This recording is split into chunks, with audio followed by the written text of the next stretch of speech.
نحمده ونستعينه ونستغفره ونؤمن به ونتوكل عليه ونعوذ بالله من شرور أنفسنا ومن سيئات أعمالنا من يهدي الله فلا مضل له ومن يضلل فلا هادي له ونشهد أن لا إله إلا الله وحده لا شريك له ونشهد أن سيدنا وحبيبنا ومولانا محمدا عبده ورسوله أرسله بالحق بشيرا ونذيرا وداعيا إلى الله بإذنه وسراجا منيرا فقد قال الله تعالى في كلامه المجيد وبرهانه التوحيد জবান খুলে বলেন আউযু বিল্লাহি মিনাশ শাইতানির রাজিম বিসমিল্লাহির রহমানির রহিম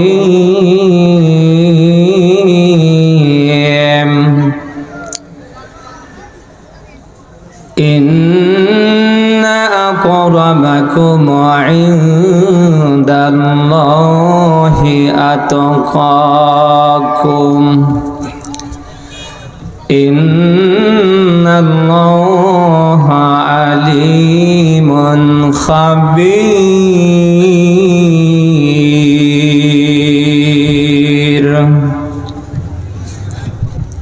صدقت يا ربنا عن أبي أمامة رضي الله تعالى عنه أنه قال النبي صلى الله عليه وسلم من أحب لله وأبغض لله وأطاع لله ومنع لله فقد استكمل الإيمان رواه البخاري وقال تعالى في شأن رسوله إن الله وملائكته يصلون على النبي يا أيها الذين آمنوا صلوا عليه وسلموا تسليما সবাই মিলে দরুদ ইব্রাহিম পড়ি আল্লাহুম্মা সাল্লি আলা। আপনাদের কষ্ট হচ্ছে, ঘুমাচ্ছেন, একটু মেহেরবানি করে আওয়াজ দিয়ে পড়বেন আল্লাহুম্মা সাল্লি আলা।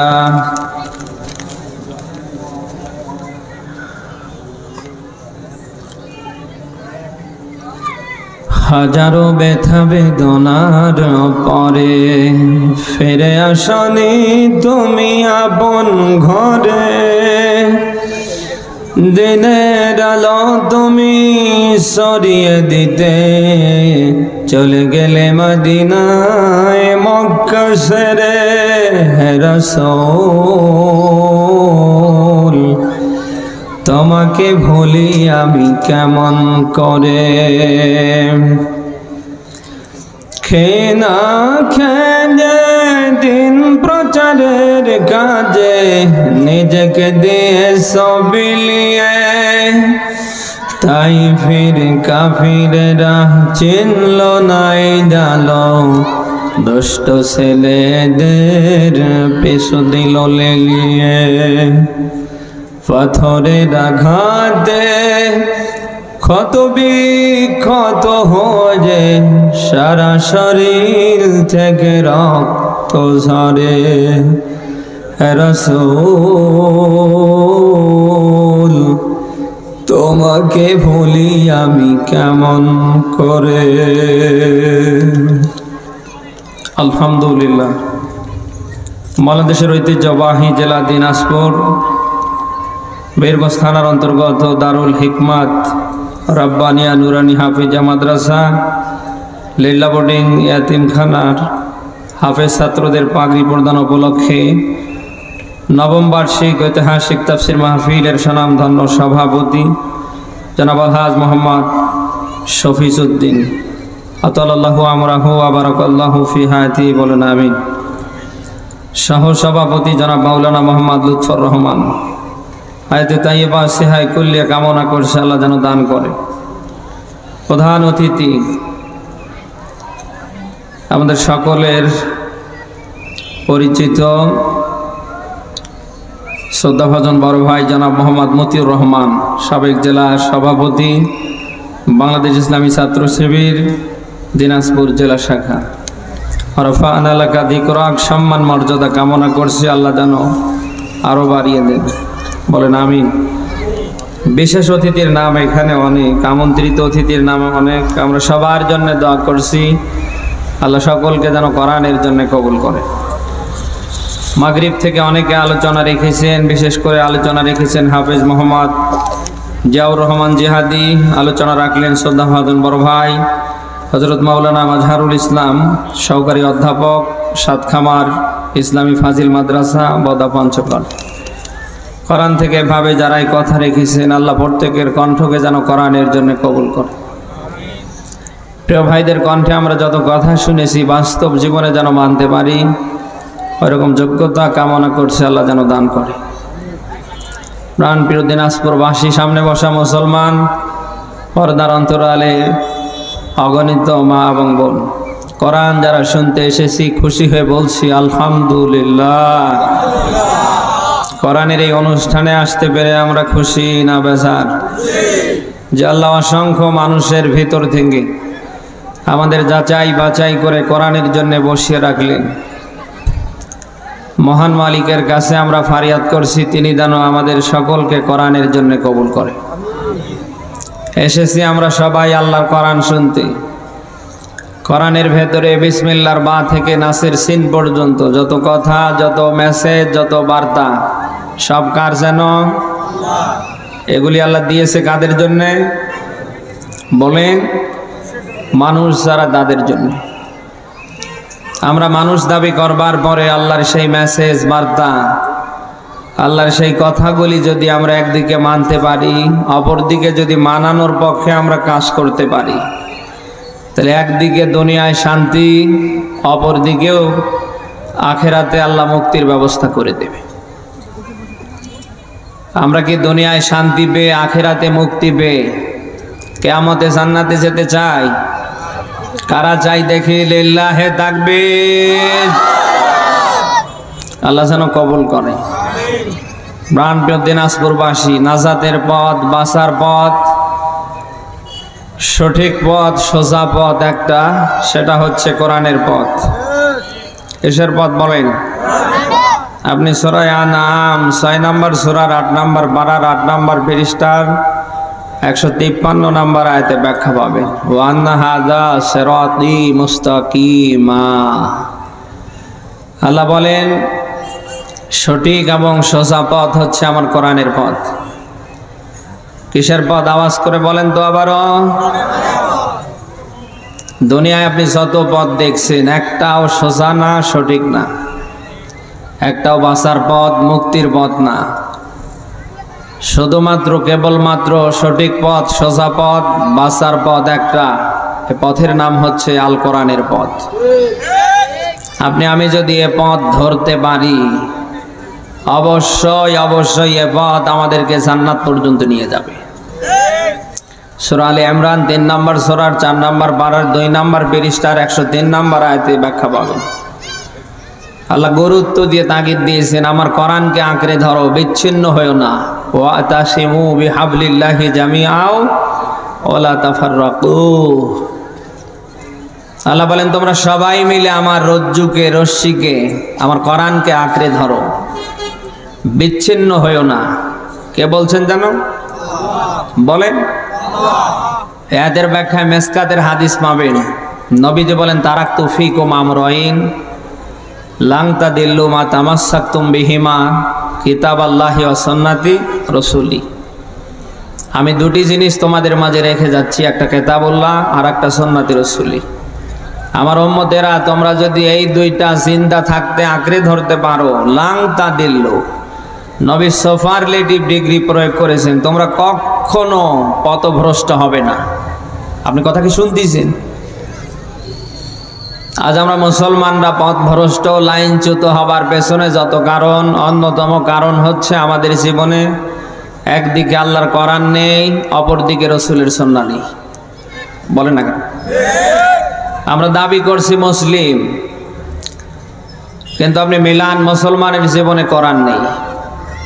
মুসলমানের ব্যক্তিতে, পরিবারে, সমাজে, রাষ্ট্রে সব জায়গায় কোরআন থাকার কথা না? কিন্তু আপনি মিলান মুসলমানের ব্যক্তি জীবনে কোরআন নেই, পরিবারে নেই, আগামীর সমাজ রাষ্ট্রে এটা কায়েম হবে ও তো আরো নেই। তার মানে আমরা দাবি করছি নামে মুসলিম, কিন্তু বাস্তবতায় কিন্তু আমরা নেই। বলেন না কেন?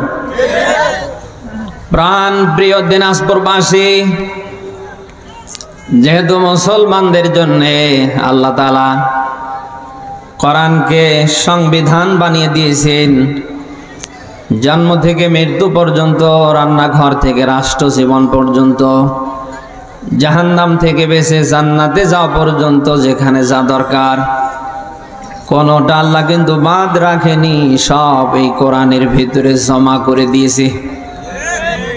এজন্য মুসলমান যারা দাবি করবে তাদের জীবনের চূড়ান্ত সংবিধানের নাম কোরআন। নাম বলেন আরো জোরে। সব কিছু আল্লাহর ভেতরে প্যাকেজ আকারে দিয়েছে। আপনার ব্যক্তি জীবনে কি দরকার, পরিবার চালাতে কি দরকার, আগামীর সমাজ রাষ্ট্র চালাতে কি দরকার, কোনো কথা কিন্তু আল্লাহর ভেতরে বাদ দেয়নি। সব আল্লাহ এর ভেতরে ব্যাখ্যা আকারে দিয়েছে। সমস্যা যেখানে দেবিয়ান আনলি কুল্লি শাই, আল্লাহ সমাধান নিজে করে দিয়েছেন সেখানে। কথা শুনতেছেন? আদর্শ আজ মুসলমান দাবি করবার পরে আজ আমাদের ব্যক্তি, পরিবার, সমাজ, রাষ্ট্রের কোনো জায়গায় কোরআন নেই। বরং আরো আমরা চেষ্টা করছি কি করে এটাকে মাইনাস করা যায়। এদেশে 18 কোটি মানুষ যখন চাচ্ছে আগামীর বাংলাদেশ কোরআন সুন্নাহ ভিত্তিক পরিচালিত হবে, আপনি দেখেন যারা বাধাগ্রস্ত করছে একটাও হিন্দু না, বৌদ্ধ না, খ্রিস্টান না, একটা অন্য কোন ধর্মাবলীর ভিতরে না। আপনি দেখেন সব নামধারী মুসলমান। এবার যদি আপনি একটু মিলান, পরীক্ষায় নামেন, একটু চেক করেন, দেখবেন অনেকের ভেতরে মুসলমানিত্ব আপনি পাবেন না। কোন মুসলমানের সন্তান কি কোরআনের বিরুদ্ধে আজে বাজে মন্তব্য করতে পারে? আগামীর বাংলাদেশ যারা কোরআন সুন্নাহ ভিত্তিক চালাতে চায় তাদের নিয়ে বাজে মন্তব্য করতে পারে? বলেন। যারা করছে আপনি মিলান, ওদের ভেতরে মুসলমানিত্ব নেই। আপনি কোন হাসপাতালে, কোন ক্লিনিকে আপনি নিয়ে যাবেন, যান, ওদের ব্লাড টেস্ট করেন, অন্তত মুসলমানের রক্ত পাবেন না। অন্তত এই মানুষগুলি মরে যাবার পরে কিসের ইন্নালিল্লাহ, কিসের গোসল, কিসের কাফন, কিসের দাফন, ওর কিসের জানাজা? ওর জন্য অপশন থাকে দুইটা, হয় ওরে পানিতে ভাসাবেন, নতুবা আগুনে পুড়িয়ে ফেলবেন। বলেন না কেন? এছাড়া এর জন্য অন্য কোনো অপশন আছে? দাবি করছে মুসলিম, কোরআনে সমাজনীতি আছে, রাষ্ট্রনীতি আছে, বিশ্বাস করে না। নেই এরকম মানুষ? কোরআনে সবকিছু আছে, ও বিশ্বাসই করে না। ও বলে ফেলে কোরআন নাকি ভাওতাবাজি কিতাব। এরকম মুসলমানের সন্তান এই দেশে আছে না নেই? আপনি মিলান, ওর ভেতরে মুসলমানিত্ব নেই। মুনাফিক ছাড়া কোন মুসলমানের সন্তান অন্তত এই কথা বলতে পারে না, সামনে পারবে না। আমি আপনার একজন দিনী ভাই, মুসলিম ভাই, আমি আপনাকে সেভ করতে চাই, বাঁচাতে চাই। আশা করছি আপনি মুনাফিকি ছেড়ে দেবেন। যদি পারেন আল্লাহর কোরআনের দিকে ফিরে আসেন। আপনার সম্মান কমবে না, বরং আল্লাহ আকাশচুম্বী করে দেবে। না, ও ক্ষমতা আল্লাহর নেই? বলেন, যারাই জিরো হয়ে কোরআনের কাছে এসেছে কাউকে আল্লাহ ছেড়ে দেয়নি, সবগুলোরে ধরে ধরে আল্লাহ একের হিরো করে দিয়েছে। আপনি যদি জিরো থেকে হিরো হতে চান, কোরআনের কাছে ফিরে আসার দরকার আছে না নেই? দেশ স্বাধীনের 53 বছর প্রায় পেরিয়ে যাচ্ছে। অনেকে অনেক ভাবে দেশে শান্তি দেবার চেষ্টা করেছে, কেউ শতভাগ কি দিতে পেরেছে? মানুষের তৈরি করা মতবাদ দিয়ে, আইন দিয়ে, বানানো সংবিধান দিয়ে আগামীতে কেউ শতভাগ দিতে পারে? কিয়ামত হয়ে যাবে, পারবে না। এদেশে শতভাগ যদি শান্তি প্রতিষ্ঠা করতে চান, আগামীর বাংলায় কোরআনের সুশাসন প্রতিষ্ঠার বিকল্প নেই। বলেন না কেন? আপনি যে দলেই করেন, যে দলেরই কর্মী হন, আপনার যে আকীদাই হোক, আপনাকে মানতে হবে এই দেশে যা শুরু হয়েছে এটা যদি বন্ধ করতে চাই, তাহলে কোরআনের সুশাসন প্রতিষ্ঠার বিকল্প নেই। বলেন না কেন? আমি হুজুর যত ওয়াজে করি, চাঁদাবাজি বন্ধ হবে? দখলদারি থামবে? ধর্ষণ বন্ধ হবে? না। এটা বন্ধ করতে গেলে আগামীর বাংলায় কোরআনের সুশাসন প্রতিষ্ঠা করতেই হবে। তার বাস্তব উদাহরণ বিশ্বনবী মুহাম্মদ রাসূলুল্লাহর মতো মানুষ নিজে কোরআনের সুশাসন প্রতিষ্ঠার মধ্য দিয়ে নবীজি নিজে দেখিয়েছেন। সেই সময়টা এমন একটা সময় ছিল, জোর যার মূল্য ছিল তার, আইন বলতে কিছু ছিল। বলেন, বিশ্বনবী কোরআনের সুশাসন প্রতিষ্ঠার মধ্য দিয়ে তামাম পৃথিবীবাসীকে দেখিয়েছেন অন্যায় অপরাধ বন্ধ করতে গেলে কোরআনের সুশাসন প্রতিষ্ঠার বিকল্প নেই।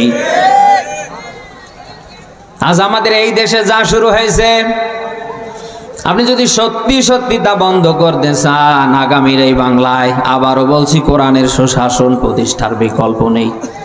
এই জন্য আপনাকে আমাকে সিদ্ধান্ত নিতে হবে, আগামীর এই বাংলাদেশ কারা কোরআনের সুশাসন প্রতিষ্ঠা করতে চায় তাদের সাপোর্ট করা। পারবো না আমরা? কোন চোরকে দিয়ে চুরি বন্ধ হবে না,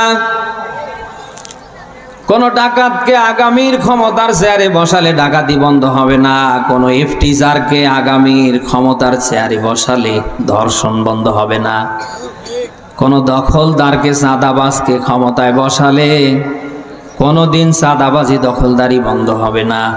আপনি যদি এটা বন্ধ করতে চান, একমাত্র যোগ্যতা সম্পন্ন মানুষকে আগামীর চেয়ারে বসানো লাগবে।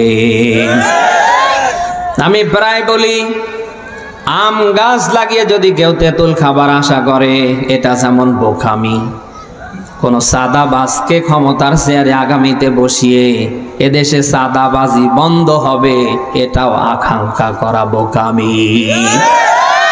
১.৫ দশক যেহেতু আমরা ভোট দিতে পারিনি, ১.৫ দশকের জালিমরা যেহেতু আমাদের ভোটাধিকার হরণ করে নিয়েছিল, আল্লাহ যেহেতু ভোট দেবার, ভোটাধিকার প্রয়োগ করবার স্বাধীনতা আমাদের ফিরিয়ে দিয়েছে, এই জন্য সামনে আমাদের ভোট আমরা এমন মানুষকে দেব যে মানুষ আল্লাহর কোরআন বুকে নিয়ে পার্লামেন্টে গিয়ে চাঁদাবাজি বন্ধ করতে পারে। আমার ভোট আমি দেব যাকে ইচ্ছা তাকে না, যে পাওয়ার হকদার, যে যোগ্য তাকে দেব। এই কারা পারি দেখি, লিল্লাহে তাকবীর।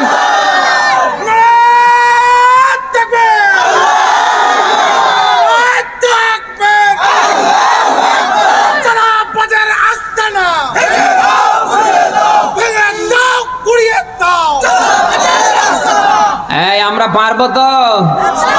পারবো তো, শুধু এই সামিয়ানার নিচে। কারণ ভোট আসলে যারা ভোটার ওদেরও মাথা ঠিক থাকে না, আর যারা ভোটে দাঁড়ায় ওদের মাথা তো আরো ঠিক থাকে না। বলে না কেন? ভোটার যারা তাদের ধান্দা থাকে টাকা, আর যারা ভোট করে নেতা ওদের ধান্দা থাকে খালি কোন রকম ক্ষমতা। বলে না কেন? এখন দেখেন জুমার নামাজও পড়ে না, যখন ভোট আসবে আসরের নামাজ কয়েকবার করে পড়বে না। এরকম নেতা এদেশে নেই, সব ইন্ডিয়ায় আছে না। ভোট এটা আপনার আমানত, আপনি যাকে তাকে দিতে পারেন না। যে পাওয়ার হকদার আপনি তাকে দেবেন। নামাজ পড়া যেরকম ফরজ, রমজানের 30টা রোজা রাখা যেরকম ফরজ, যোগ্য মানুষকে আগামীর চেয়ারে আপনার মহামূল্যবান ভোট দিয়ে বসানো ওই রকম ফরজ। আপনি কথা কি শুনতেছেন? দেশের যা অবস্থা, আপনি যদি এটা বন্ধ করতে চান, সত্যি সত্যি যদি আপনি চান যে এটা একেবারেই বন্ধ হয়ে যাক, তাহলে যোগ্য মানুষকে আগামীর ক্ষমতার চেয়ারে বসার বিকল্প নেই। আমরা পারবো তো ইনশাআল্লাহ? এই 53 বছরে তো আমরা অনেকের শাসন দেখলাম। এই বাংলাদেশে আগামীতে যারা কোরআন দিয়ে, রসুলের সুন্নাহ দিয়ে দেশটা চালাতে চায়, আমরা তাদের শাসন দেখতে চাই। সে বিএনপি হোক, জামাত হোক, ইসলামী আন্দোলন বাংলাদেশ হোক, যে দলেই হোক, আগামীর এই বাংলাদেশ যারা কোরআন সুন্নাহ ভিত্তিক চালাতে চায়, আমরা সামনে তাদের দেখতে চাই। আমরা চাই না কোনো জালিম, কোনো স্বৈরাচার আবারও বাংলার ক্ষমতার মসনদে বসুক। কারণ এই 1.5 দশকের জালিমরা আমাদের 13টা বেঁধে দিয়েছে। এখন পর্যন্ত আমরা মাজা সোজা করে দাঁড়াতে পারিনি। বলেন না কেন? আমরা চাই না ওই জালিমদের মতো করে নব্য কোন জালিম আবারও বাংলার ক্ষমতার চেয়ারে বসুক। এই জন্য আপনাকে আমাকে সজাগ থাকতে হবে, আপনাকে আমাকে অ্যাক্টিভ থাকতে হবে। কোনোভাবে যেন কোনো 2 নাম্বার মানুষ আগামীর ক্ষমতার চেয়ারে বসতে না পারে। পারবেন তো ইনশাআল্লাহ? প্রাণ বিরোধী দিনাজপুরবাসী, আপনার সম্পর্ক দুনিয়ায় যেমন মানুষের সাথে হবে, কিয়ামতে আল্লাহ তার সাথে আপনার হাসর করবে। আপনি কোন চোর, চিটার, বাটপারের সাথে যদি সম্পর্ক রাখেন, কিয়ামতের ময়দানে এদের সাথে আল্লাহ আপনাকে উঠাবে। আপনি কি চান এই কোয়ালিটি মানুষকে সমর্থন দিয়ে কিয়ামতে উঠতে? বলেন। নবীজি বলেন, মান তাশাব্বাহা বিকাউমিন ফাহুয়া মিনহুম। যার সাথে যার সম্পর্ক হবে, কিয়ামতের ময়দানে তার সাথে তার হাসর হবে। এই জন্য কিয়ামতে অনেক মানুষ দুঃখ করবে, আফসোস করবে, আরে কথা বলবে, আল্লাহ দুনিয়ায় যদি অমুক অমুক মানুষকে আমি সাপোর্ট করতাম, রায় দিতাম, সমর্থন দিতাম, ওর নেতৃত্ব আমি মানতাম, অন্তত আজ আমার এই জায়গায় আসা লাগতো না। শুনতেছেন? সূরা ফুরকান 25 নাম্বার সূরার 19 নাম্বার পারার 1ম নাম্বার পৃষ্ঠার 28 নাম্বার আয়াতে পাবেন। 1500 বছর পূর্বে আল্লাহ ব্যাখ্যা দিয়েছেন, ইয়া ওয়াইলাতা লাইতানি লাম আত্তাখিদ ফুলানান খলিলা। আল্লাহ পাক বলেন, কিয়ামতে অনেক মানুষ দুঃখ করবে, আফসোস করবে, আরে কথা বলবে, আল্লাহ দুনিয়ায় যদি অমুককে খলিল করতাম, নেতা মানতাম, ওর নেতৃত্ব মানতাম, অন্তত আজ আমার এই জায়গায় আসা লাগতো না। কে বলছেন? মানুষ এগুলি বলবে কখন? মরার পরে না আগে? বলেন বলেন। মরার পরে বলে কোনো কাজ হবে? এখন এই মুহূর্তে আপনাকে সিদ্ধান্ত নিতে হবে। আপনার নেতা, আপনি যাকে মানবেন, যার নেতৃত্ব সামনে আপনি গ্রহণ করবেন, কোন আবু জাহেল, আবু লাহাব মার্কা মানুষ আপনার নেতা হতে পারে না। কিয়ামতের কঠিন মুসিবতের দিন যেদিন কায়েম হবে, ওই দিন আল্লাহ প্রত্যেকটা নেতাকে ডাকবে তার দল বল সহকারে। আপনি সূরা বানী ইসরাঈলের 71 নাম্বার আয়াতে ব্যাখ্যা পাবেন, ইয়াউমা নাদাউ কুল্লা উনাসিম বিইমামিহিম। আল্লাহ বলেন, কিয়ামতে প্রত্যেকটা নেতাকে ডাকা হবে তার দল বল সহকারে। কি সহ? আরো জোরে। তার মানে নেতাও সেখানে, নেতার চামচারাও সেখানে। এদেশে এরকম নেতার চামচা আছে না নেই? কি নেতা! নেতা যেমন তেমন, নেতার চামচারা তার চেয়ে বেশি ক্ষমতা থাকে। বলেন না কেন? কে বলছে আবেগ দিয়ে নয়, বিবেক দিয়ে আবার চেষ্টা করেন। কিয়ামতে নেতা যেখানে, নেতার চামচারা থাকবে সেখানে। আপনি যদি আবু জাহেল, আবু লাহাব মার্কা মানুষকে নেতা মানেন, তাকে যদি রায় দেন, সমর্থন দেন, তার পেছনে স্লোগান দেন, এ তো কিয়ামতে জান্নাতুল ফেরদাউসে যাবে। বলেন বলেন। এই কোন আবু জাহেল আবু লাহাব মার্কা মানুষ কিয়ামতে জান্নাতে যাবে? এজন্য আপনাকে সিদ্ধান্ত নিতে হবে, কোন আবু জাহেল আবু লাহাব মার্কা মানুষ যেন আপনার নেতা হতে না পারে। আপনার নেতা হবে ওই মানুষটা যে মানুষটার ভেতরে রাসূলের আদর্শ থাকবে। আপনি এমন এমন মানুষকে নেতা মানেন, নেতৃত্ব মানেন, নামাজ নেই, কালাম নেই, আল্লাহ নাই, রসুল নেই, আখেরাত পরকাল কিচ্ছু নেই, আসে শুধু খাও খাও, কি করে ক্ষমতার চেয়ারে বসাতে হয়। এমন কোন মানুষকে মুসলমানের নেতা হতে পারে? সিদ্ধান্ত নিতে হবে আপনাকে এখনই। আপনি যদি নেতা নির্বাচন করতে, নেতৃত্ব মানতে ভুল করেন, আপনার নামাজে, রোজায়, লম্বা টুপি, পাগড়ি, দাড়ি 4 পয়সার উপকারে আসবে না। তার বাস্তব একটা ঘটনা শিক্ষার জন্য বলছি। রসুলের সাহাবী আব্দুল্লাহ ইবনে উবাই, নাম কি বলেন বলেন? রসুলকে নেতা হিসাবে মানতেন, নামাজ পড়তে গিয়ে, রমজানের রোজা মানতে গিয়ে, হজ উমরায়, ধর্মীয় যত দিক বিভাগ আছে সব জায়গায় এই সাহাবী রসুলকে নেতা হিসাবে মানতেন। কিন্তু রাজনীতি করতে গিয়ে নেতা মানতেন আবু জাহেলকে। কাকে বলেন? লোকটা যখন মরে গিয়েছে ও তো ঈমান পেয়েছে নাকি? আল্লাহ বেঈমান করে মৃত্যু দিয়েছে। রসুল নিজে জানাজা দাঁড়িয়েছে, জানাজা আল্লাহ নিয়েছে, জানাজা নেয়নি, জানাজা আল্লাহ ফেরত দিয়েছে। এরকম মানুষ যদিও এই দিনাজপুরে নেই। হ্যাঁ, কারা আছেন হাত তোলেন তো? একজনও নেই।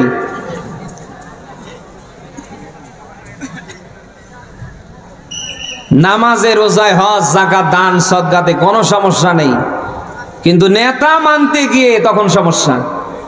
আপনি এমন এমন মানুষকে নেতা মানছেন, সে তো আবু জাহেল আবু লাহাবকেও হার বানিয়ে ফেলছে। বলেন রসুলের সাহাবী আব্দুল্লাহ ইবনে উবাই রসুলকে সব জায়গায় মানতে না পারার কারণে তার যদি এই অবস্থা হয়, আপনি নামাজে, রোজায়, হজে, যাকাতে সব জায়গায় রসুলকে নেতা হিসাবে মানছেন, কিন্তু রসুল যে 10 বছর কোরআন দিয়ে রাজনীতি করেছে, দেশ চালিয়েছে, এই বাংলাদেশে কোরআন দিয়ে যারা রাজনীতি করে, আগামীতে দেশ যারা চালাতে চায়, আপনি তাদের যে মানছেন না, আপনার অবস্থাটা কি করছে? ভয়ঙ্কর হবে। বলেন বলেন। আপনাকে সিদ্ধান্ত নিতে হবে, আপনার নেতা যেন ওই রকম আবু জাহেল আবু লাহাব কোয়ালিটির মার্কা মানুষ না হয়। কথা শুনতেছেন? এই জন্য আল্লাহ তাআলা আপনাকে ভালো মন্দের জ্ঞান দিস। আপনি যেখানে ইচ্ছা সেখানে যেতে পারেন না, যাকে খুশি তাকে আপনি মানতে পারেন না। এই জ্ঞান দিয়েছে কে? আরো জোরে বলেন তো দেখি। সামান্য একটা ছাগল বাজারে কিনতে যাবে, 8,000, 10,000, 20,000 টাকা পর্যন্ত নেয়। মালিক টাকা নেবার পরে আপনি ছাগলের গলার রশি ধরে টানেন, তাড়াতাড়ি বাসায় আয়, কিন্তু আসতে চায় না। ও যেন 2টা পা দিয়ে ব্রেক ধরে, ওর চিন্তা 2টা, মালিক আমারই রাতের বেলা জবাই করে খাবে, না আমার দ্বারা বংশ বাড়াবে। ছাগলের চিন্তা কয়টা জানো? বলেন বলেন। একটা ছাগল, ওরে ভাই, যারে তারের সাথে আসতে চায় না, অন্তত আসার সময় ব্রেক ধরে। অথচ আপনি সৃষ্টির ভেতরে ভিআইপি, আপনাকে যারা যেদিকে ডাকে আপনি সেদিকে দৌড় মারেন। অন্তত দৌড়ানি দেবার আগে তো চিন্তা ভাবনা করার দরকার যে লোকটা 1 নাম্বার না 2 নাম্বার। বলে না কেন? 1,500 বছর পূর্বে নেতা নির্বাচনের ব্যাপারে আল্লাহ নিজেই ব্যাখ্যা দিয়েছেন। আপনি সূরা নিসার 59 নম্বর আয়াতে পাবেন, ইয়া আইয়ুহাল্লাযীনা আমানু আতিউল্লাহা ওয়া আতিউর রাসূল ওয়া উলিল আমরি মিনকুম। আয়াতের দিকে খেয়াল করেন, এখানে আল্লাহ সাধারণ কোনো মানুষের নাম ধরে ডাক দেয়নি। যাদের ঈমান আছে, আখিরাত পরকালের প্রতি যাদের বিশ্বাস আছে, এমন কোয়ালিটিফুল সম্পন্ন মানুষ গালে আয়াতে ডাক দিয়েছেন। ডাক দিয়ে আল্লাহ বসে নেই। এবার আল্লাহ কাজ ধরিয়ে দিচ্ছেন, আতিউল্লাহ ওয়া আতিউর রাসূল, তোমরা আমি আল্লাহ আমার রসুলের আনুগত্য করো। কে কাজ ধরিয়ে দিচ্ছেন জানো? এর শুরুতে মজার তথ্য আছে। এই জাতীয় শব্দটি ফেল ভার্ব ক্রিয়া, এটা আল্লাহ শব্দের পূর্বে পাবেন, রসুল শব্দের পূর্বে পাবেন। কিন্তু আউলিল আমরি মিনকুম, আপনি যার নেতৃত্ব মানবেন, আপনি যাকে নেতা মানবেন, এর আগে আছে আত্মীয় শব্দ আছে না? নেই ভাই। আল্লাহ শব্দের আগে আতিয়াও, রসুল শব্দের আগে আতিয়াও, এটা ফেল ভার্ব ক্রিয়া। আল্লাহ এবং তার রসুলকে মানতে হবে, তার বিধান মানতে হবে, চোখ বন্ধ করে, কোনো প্রশ্ন করা যাবে না। বলে না কেন? ওয়াউলিল আমরি মিনকুম, যার আপনি নেতৃত্ব মানবেন, এর আগে কিন্তু আতিয়াও আছে নেই। আল্লাহ এবং রসুলকে যেভাবে মানেন, আপনি সামনে যার নেতৃত্ব মানবেন, যাকে ভোট দিয়ে ক্ষমতায় বসাবেন, আল্লাহ রসুলকে কিন্তু, রসুলকে যেভাবে চোখ বন্ধ করে মানেন, ওই নেতাকে কিন্তু ওইভাবে মানা যাবে না। বলেন না কেন? আপনি যদি মানতে চান, অন্তত আপনি দেখবেন ওই লোকটার ভেতরে রসুলের আদর্শ আছে কিনা। বলেন না কেন? মসজিদের একটা ইমাম বানাতে গিয়ে আপনি কত যোগ্যতা দেখেন। ইমাম সাহেব দাওরায় হাদিস পাস কিনা, ইমাম সাহেব কামিল পাস কিনা, ইমাম সাহেব সুন্দর করে জমায় বয়ান দিতে পারে কিনা, ইমাম সাহেবের কণ্ঠ সুন্দর কিনা। আপনি এত কিছু দেখার পরে একটা মসজিদে ইমাম নিয়োগ দেন না, এমনি ধরে বসান? বলেন বলেন। সামান্য 200, 400, 500, 1000, 10,000 মানুষের ইমাম বানাতে গিয়ে আপনি যদি এত কিছু দেখতে পারেন, আগামীর এই বাংলাদেশ যাদের নেতৃত্বে চলবে, তাদেরকে ওই রকম দেখে শুনে ভোট দিয়ে চেয়ারে বসার দরকার আছে না নেই? আমরা কি তা পারি? আমরা পারি না। সবার শাসন আমরা দেখেছি, সামনে আমরা শাসন দেখতে চাই, আল্লাহর কোরআনের শাসন। আল্লাহ যেন চরম চোখে আমাদের দেখে যাবার তিনি তৌফিক দান করেন। দরুদ ও সালাম পড়ছি মানবতার মহান নবী মুহাম্মদ রাসূলুল্লাহর উপর, সবাই পড়ছি সাল্লাল্লাহু আলাইহি ওয়াসাল্লাম। আমি আপনাদের সামনে সূরা হুজরাতের 13 নম্বর আয়াতের শেষ অংশ পড়েছি। থাকবেন ততক্ষণ তো? একটু জবান খুলে বলেন, আউযু বিল্লাহি মিনাশ শাইতানির রাজিম, বিসমিল্লাহির রহমানির রহিম, ইন্না আকরামাকুম ইনদাল্লাহি আতকাকুম ইন্নাল্লাহা আলিমুন খাবীর।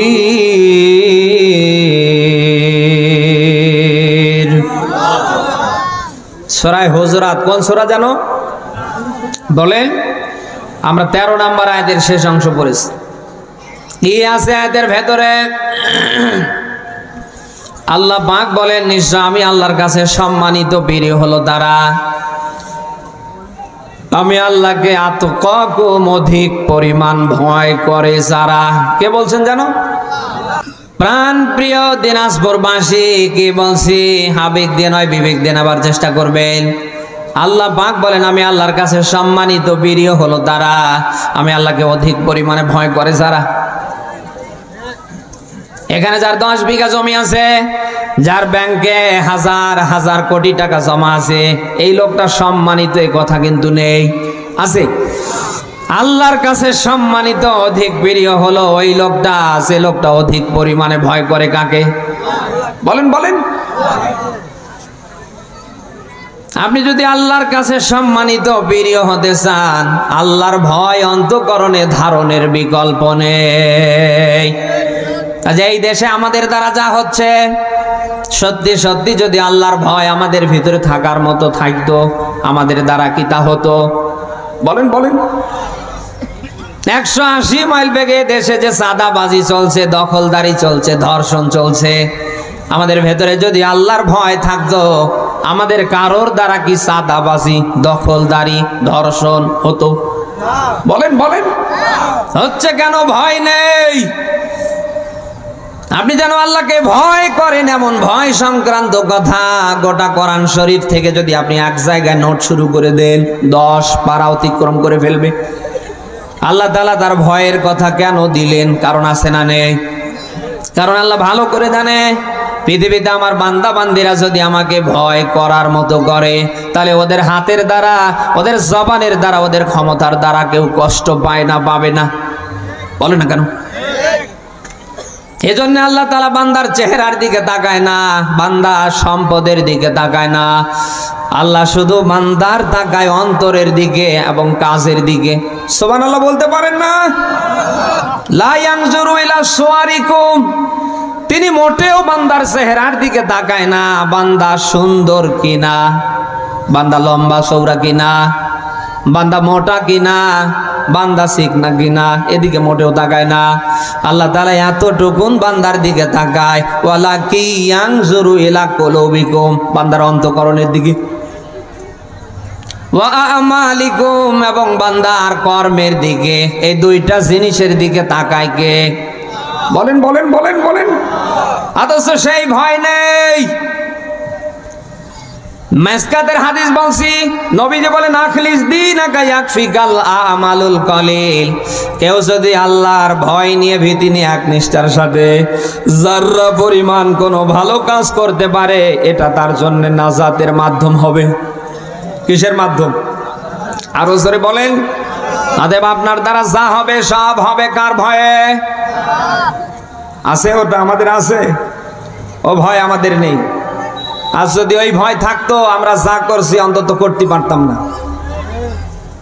সে ভয় অর্জনের দরকার আছে না নেই? কখন মরে গেলে রাসূলের সাহাবীদের দিকে তাকান, কি পরিমাণ ভয় তাদের জীবনে ছিল। দুনিয়ায় জিন্দা থাকতে জান্নাতের সার্টিফিকেট পাবার পরেও রাতের বেলা তারা ঘুমাতে পারতেন না। হযরত আবু বকরের মতো সাহাবী সারা রাত দাঁড়িয়ে দাঁড়িয়ে নামাজে কাটাতেন। হযরত ওমরের মতো সাহাবী সারা রাত কোরআন তেলাওয়াতে কাটিয়ে দিতেন। হযরত ওসমানের মতো সাহাবী কবর দেখলেই থমকে দাঁড়াতেন। দুনিয়ায় জিন্দা থাকতে যারা জান্নাতের সার্টিফিকেট পেয়ে যায়, এ মানুষগুলি যদি আল্লাহর ভয়ে রাতে ঘুম পাড়তে না পারে, এ মানুষগুলি যদি কবরের সামনে দাঁড়িয়ে নিজেকে পরিবর্তন করবার স্বপ্ন দেখে, আমাদের কি হয়ে গেল? আজ আমাদের নামাজ নেই, কালাম নেই, আল্লাহ নাই, রসুল নেই, আখেরাত পরকাল কিছুই নেই। আমরা মনে যা চাই 180 মাইল বেগে তা করছি। বলেন না কেন? সে ভয় আমাদের রাখার দরকার আছে না নেই? প্রাণ প্রিয় দিনাজপুরবাসী, অতএব যা করেছেন অন্তত চিন্তা ভাবনা করে করেন।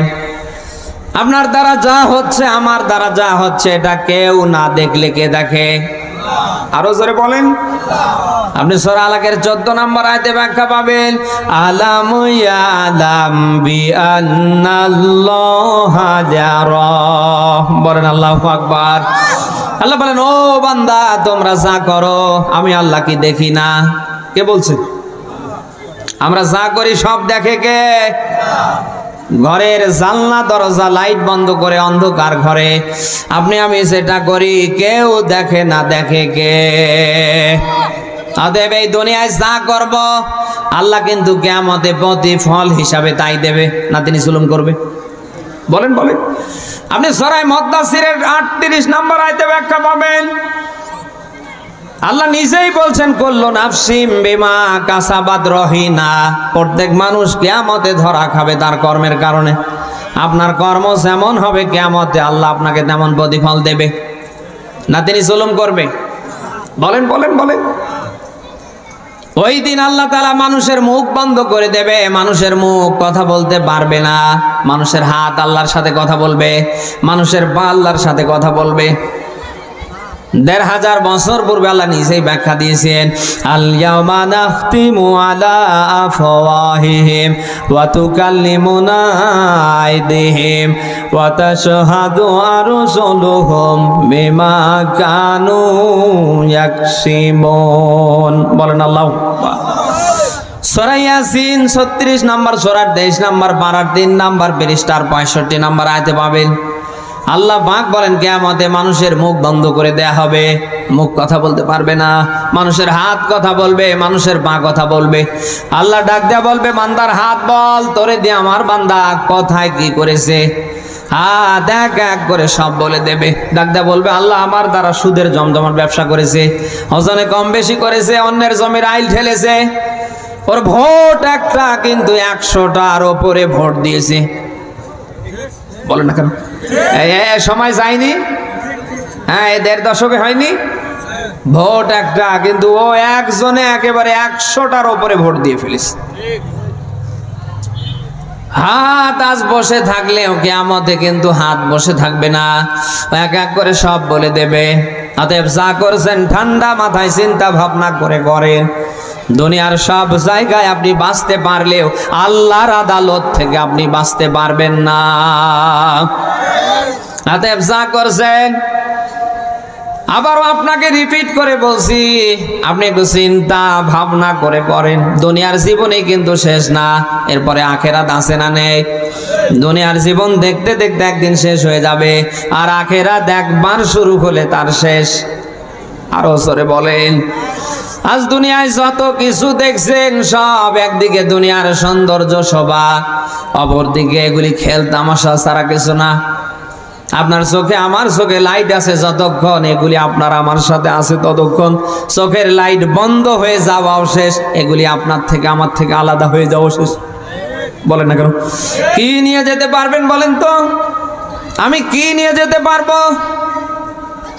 আপনার আমার প্রত্যেকের শেষ সম্বল 3.5 হাত কবরের মাটি, এবং প্রত্যেকের শেষ সম্বল 3 টুকরো সাদা কাপড়। এর বেশি আছে? বলেন বলেন।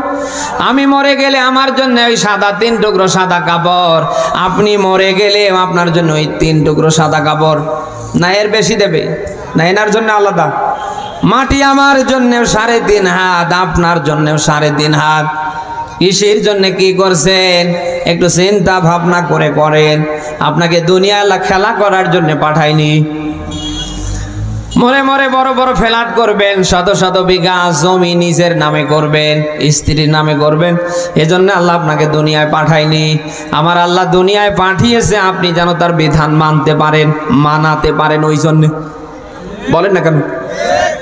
এদেশের দায়িত্বে যারা আছে ওরা যেভাবে দেশ চালাচ্ছে, আপনি যদি তাদের রুলস অনুযায়ী চলতে না পারেন, আপনি কিন্তু আর উন্মুক্ত ভাবে থাকতে পারবেন না।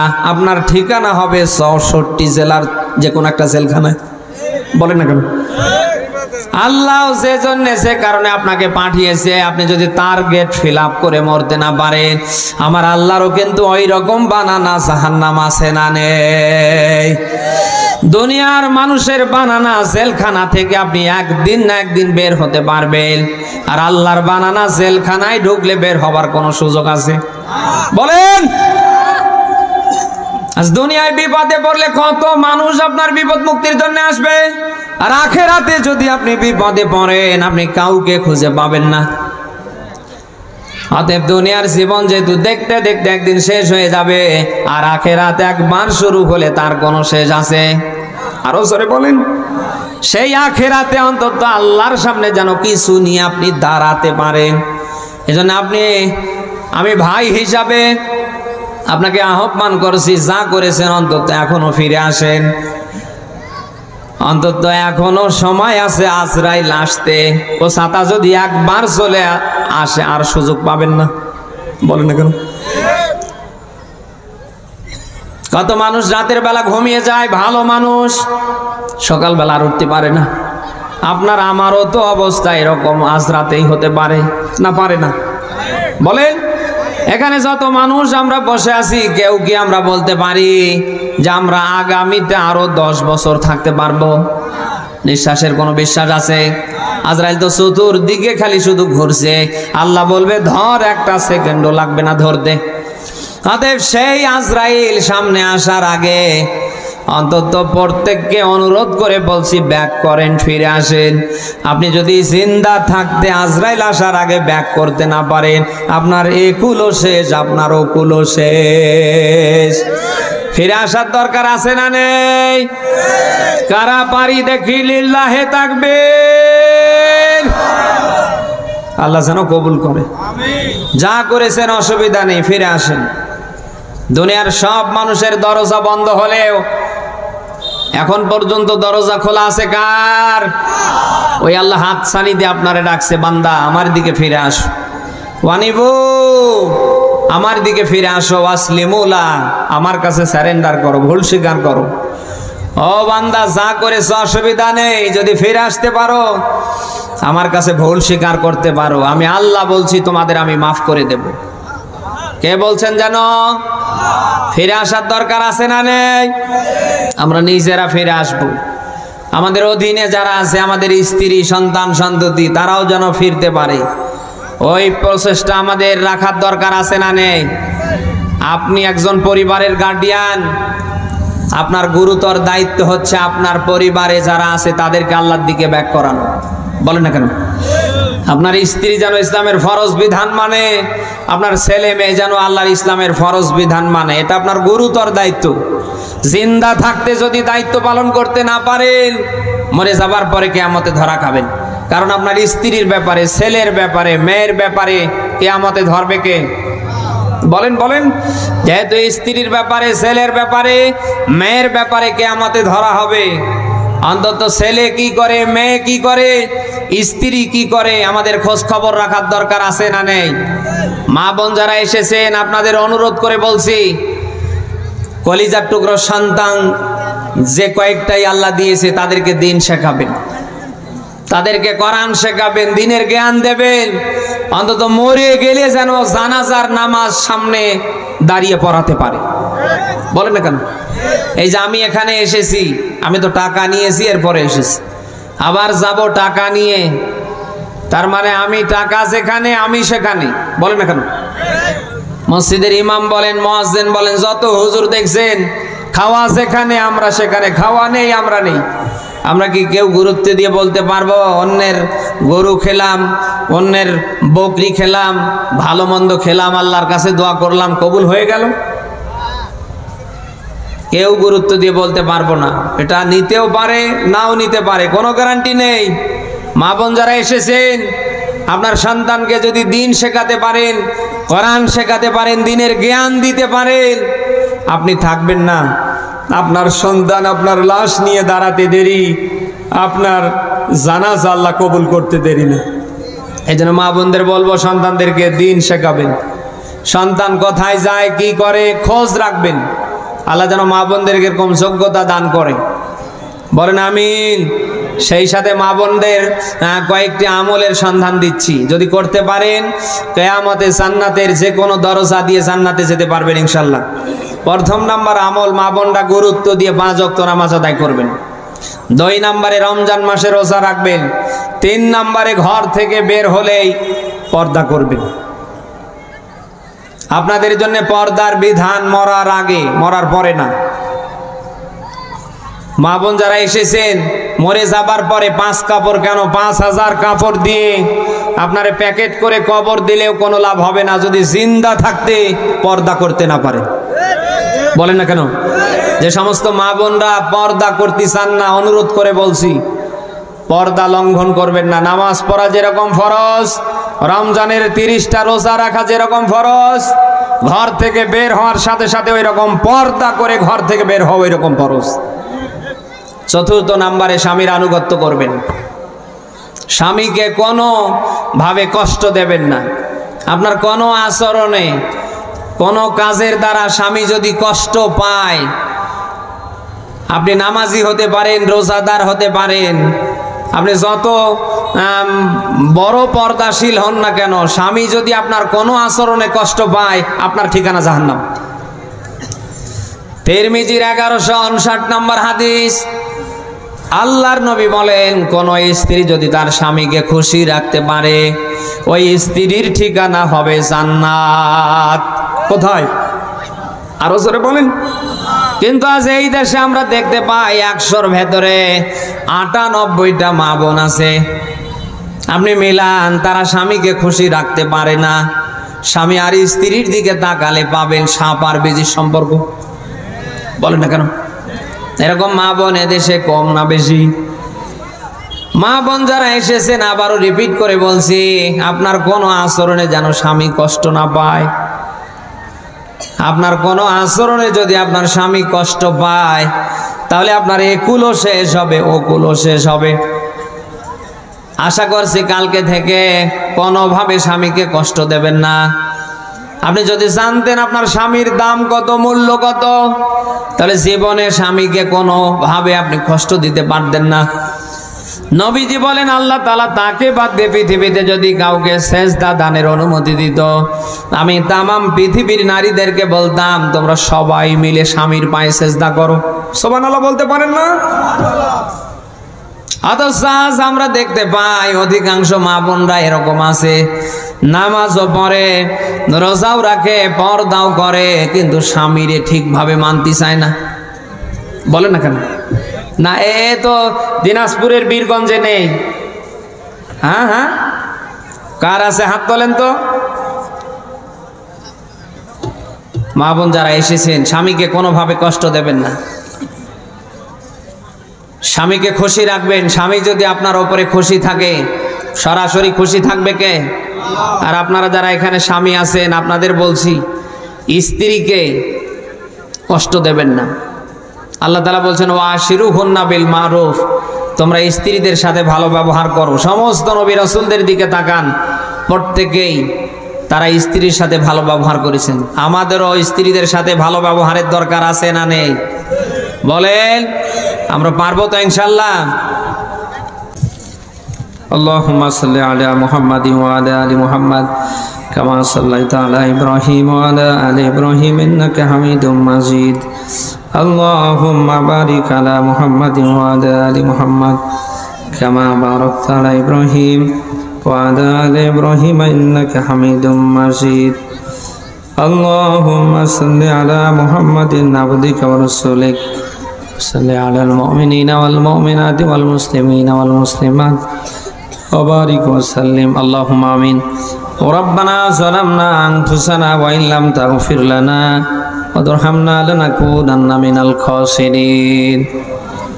রব্বুল আলামিন দিনাজপুর জেলার বীরগঞ্জ থানার অন্তর্গত দারুল হিকমাত রাব্বানিয়া নুরানি হাফিজিয়া মাদ্রাসা লিল্লা বোর্ডিং ইয়াতিমখানার হাফেজ ছাত্রদের পাগড়ি প্রদান উপলক্ষে নবম বার্ষিক ঐতিহাসিক তাফসির মাহফিলের সমাপনী মুহূর্তে 12:12 বাজতে চলছে গো আল্লাহ। মাগরিব থেকে নিয়ে এখন পর্যন্ত আমরা যত কথা বললাম আর শুনলাম, বাস্তব জীবনে তুমি মানবার আমল করবার তৌফিক দাও। জীবনভর অনেক গুনাহ করেছি আল্লাহ, আমাদের গুনার দিকে না তাকায়, তোমার রহমতের দিকে তাকায়, মাফ করে দাও রব্বুল আলামিন। আমাদের প্রত্যেকের জাহান্নামের আগুন হারাম করে দাও। মা বাপ হারিয়ে যারা আমিন আমিন করেছি, আমাদের প্রত্যেকের আদরের মা বাপকে তুমি মাফ করে দাও রব্বুল আলামিন। আল্লাহ, পিতৃমাতৃকুল থেকে আমনে করে অনেককে হারায় ফেলে তোমার দরবারে দুটি করে হাত তুলেছি, মেহেরবানি করে আল্লাহ সবাইকে তুমি মাফ করে দাও। আল্লাহ তাআলা এই মাহফিলের ডানে বামে সামনে পিছনে যত কবরস্থান, যত কবরস্থান, তোমার যত বান্দা বান্দির এমন নিয়ে ঘুমায় আছে, মেহেরবানি করে আল্লাহ সবাইকে তুমি মাফ করে দাও। তোমার এমনও বান্দা বান্দি ঘুমায় আছে যার নাম ধরে দোয়া করবার মতো কেউ নেই, মেহেরবানি করে আল্লাহ সবাইকে তুমি মাফ করে দাও। আল্লাহ তাআলা, আমরা যারা দুটি করে হাত তুলে আমিন আমিন করছি, আমাদের মধ্য থেকে যাদের আব্বা আম্মা জিন্দা জীবিত, আমাদের প্রত্যেকের আব্বা আম্মাকে আল্লাহ তুমি মাফ করে দাও। আব্বা আম্মার সুস্থতার উপরে, হায়াতের উপরে বরকত দাও। আব্বা আম্মার যেন হক আদায় করতে পারি তুমি কবুল করে নাও রব্বুল আলামিন। অনেক মা বোন এসেছি আল্লাহ, প্রত্যেকটা মা বোনকে তুমি ফাতেমাতুজ জোহরার মতো বানিয়ে দাও। মা বোনদের নিয়ে যতটুকুন কথা হয়েছে, আমার মায়েরা বোনেরা যেন মানতে পারে ওই রকম যোগ্যতা দাও আল্লাহ। বিশেষ করে মা বোনদের যত গোপন ব্যাধি দূর করে দাও। অনেক মা বোনের সন্তান হয় না, সন্তান দানের ব্যবস্থা করে দাও। অনেক মা বোন আয় আল্লাহ আছে যাদের সন্তান সন্ততির বিয়ে হয় না, বিয়ের বন্দোবস্ত করে দাও। সর্বোপরি মা বোনদের মনে যত চাওয়া পাওয়া আল্লাহ দয়া করে তুমি পূর্ণ করে দাও রব্বুল আলামিন। আয় আল্লাহ দারুল হিকমাত রব্বানিয়া নুরানি হাফেজা মাদ্রাসা লীলা বোর্ডিং ইয়াতিমখানার হাফেজ ছাত্রদের পাগড়ি প্রদান উপলক্ষে নবম বার্ষিক তাফসীর মাহফিলকে আল্লাহ কবুল করে নাও রব্বুল আলামিন। আল্লাহ তাআলা এই মাদ্রাসাকে তুমি একটা মডেল মাদ্রাসা বানিয়ে দাও। এই মাদ্রাসার যত অভাব অনটন তোমার কুদরত দ্বারা আল্লাহ তুমি পূর্ণ করে দাও রব্বুল আলামিন। বিশেষ করে আজকে দুজন বাচ্চা পাগড়ি পেয়েছি, কোরআনের সম্মানে আল্লাহ এদের সম্মান তুমি আরো বাড়িয়ে দাও রব্বুল আলামিন। এদের মেধা যোগ্যতা আরো বাড়িয়ে দাও, কোরআনের জন্য যেন তারা কবুল হতে পারে, কবুল করে নাও রব্বুল আলামিন। এই মাদ্রাসার আল্লাহ মুহতামিম থেকে নিয়ে শুরু করে যত ছাত্র সবাইকে আল্লাহ তুমি কোরআনের জন্য কবুল করে নাও। এই মাদ্রাসার প্রতিষ্ঠা লগ্ন থেকে এখন পর্যন্ত যারা দায়িত্বে আছে, দায়িত্ব পালন করছে, প্রত্যেককে আল্লাহ কোরআনের জন্য তুমি আল্লাহ কবুল করে নাও। আল্লাহ যারা তোমার ডাকে সাড়া দিয়ে অন্ধকার মাটির কবরে, দয়া করে আল্লাহ সবাইকে তুমি মাফ করে দাও রব্বুল আলামিন। আল্লাহ বিশেষ করে আজকের মাহফিলের সভাপতি জনাব আলহাজ মোহাম্মদ শফিউদ্দিনকে আল্লাহ কবুল করে নাও। মাহফিলের সহ সভাপতি জনাব মাওলানা মোহাম্মদ লুৎফর রহমানকে আল্লাহ কবুল করে নাও। আল্লাহ আজকের মাহফিলের প্রধান অতিথি জনাব মোহাম্মদ মতিউর রহমান আমার ভাইকে আল্লাহ তুমি কবুল করে নাও। আল্লাহ বিশেষ অতিথি সম্মানিত যত অতিথি সবাইকে আল্লাহ দয়া করে কবুল করে নাও। প্রত্যেকের সম্মান মর্যাদা আল্লাহ কোরআনের জন্য বাড়িয়ে দাও রব্বুল আলামিন। আল্লাহ বিশেষ করে মাহফিল ইন্তেজামিয়া কমিটিকে আল্লাহ তুমি কবুল করে নাও। সম্পাদক, কোষাধ্যক্ষ, মুহতামিম, সভাপতি আল্লাহ সবাইকে কবুল করে নাও। বিশেষ করে সার্বিক তত্ত্বাবধানে জাহিদুল ইসলাম, আবুল কালাম আজাদ, আশরাফুল ইসলাম আল্লাহ সবাইকে দয়া করে তুমি আল্লাহ কবুল করে নাও। আলে মাহফিল যেন কিয়ামত পর্যন্ত চলমান থাকে রব্বুল আলামিন। এই মাহফিলকে তুমি আল্লাহ দয়া করে কবুল করে নাও। আল্লাহ তাআলা আমরা যারা কোরআন শুনতে এসেছি আল্লাহ সবাইকে কোরআনের জন্য তুমি আল্লাহ কবুল করে নাও। কার মনে কি আশা আকাঙ্ক্ষা জানি না, আল্লাহ প্রত্যেকের মনের আশা আকাঙ্ক্ষা আল্লাহ তুমি পূর্ণ করে দাও রব্বুল আলামিন। অনেকে ঋণগ্রস্ত, ঋণ পরিশোধের ব্যবস্থা করে দাও।